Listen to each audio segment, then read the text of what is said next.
that should shake every conscience in these chambers.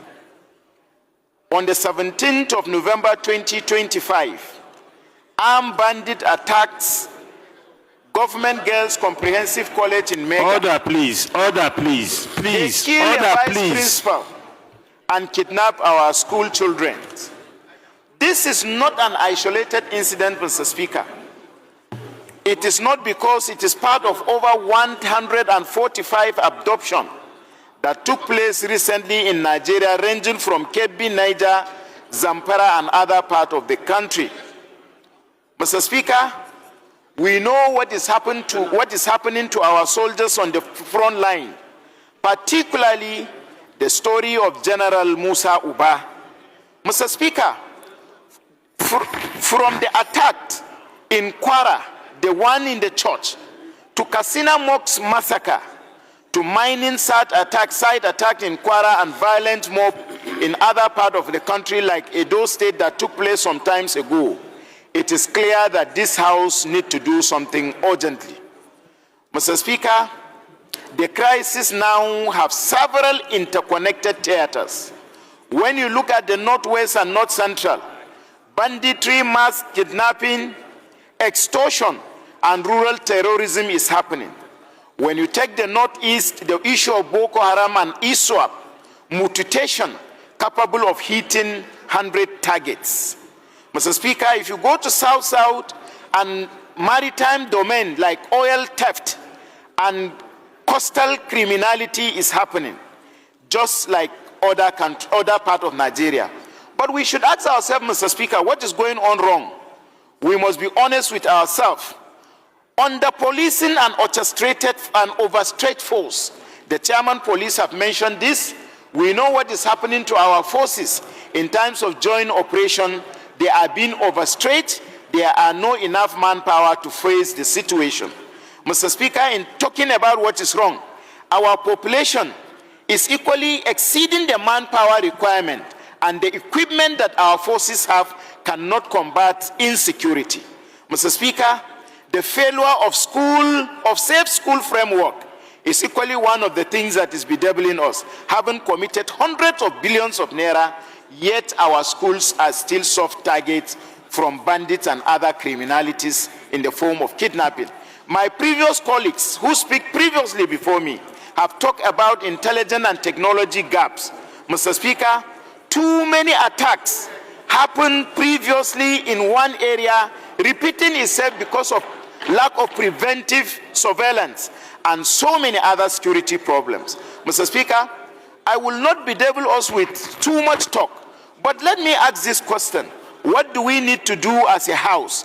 I prefer the following solution to us before concluding. A concrete multi-layer plan is hereby presented. We need an immediate action.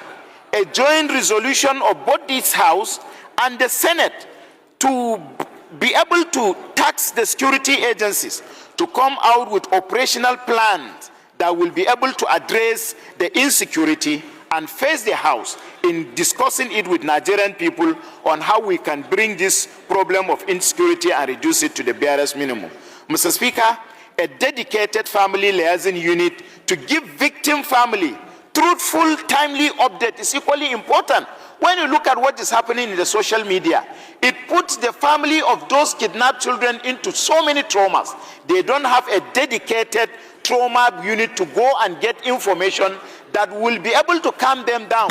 Rather, they rely on information, some of them negatively, being circulated in social media and further aggravate their own trauma. Mr. Speaker, there is need for you, having initiated a serious legislative reform. We appreciate you for spearheading security reform, anti-corruption reform, and so many other reforms that have direct nexus with the problem of insecurity. But, Mr. Speaker, you need to do more by ensuring that legislative reform is being conducted. Mr. Speaker, under your own leadership too, the capacity, welfare, and accountability effort should equally be escalated. Mr. Speaker, the House, myself inclusive, need to conduct oversight, robust oversight engagement with the security agencies in such a manner that if a budget is approved, let us monitor this budget to see that it is being expanded up to the front line of insecurity, not for those approval to be stopped at a particular level. Support equally the issue of recruitment and additional military personnel should be expanded to and equally standardized casualty notification should equally be made. Mr. Speaker, there is a need for community and preventive approach. One of it is to create a community safety council across state and local government to strengthen intelligence gathering. It's very important for the security agencies to do that. Mr. Speaker, federal government effort and a respectful call for more. We appreciate the effort of the federal government. I must, Mr. Speaker, acknowledge that the federal government have significantly increased funding for defense, internal security, intelligence platform, and new recruitment. President Bola Ahmed Tinubu deserves our commendation for this and for his swift response during the recent attack, for him to stay back and monitor it. Mr. Speaker, our patriotic duty is that we should speak the truth. Nigeria needs much more than what is happening today. Incremental improvement should be made. Our school must be safe, our highway must be safe, our intelligence gathering must be faster, our soldiers must be motivated, and what have you. My message, Mr. Speaker, to Mr. President, having done well, is that we have started well, but the nation requires deeper and faster and more coordinated action. Mr. Speaker, history will judge us for doing better by calling for this conversation and being frank with the situation. We must, Mr. Speaker, as a House, look into insecurity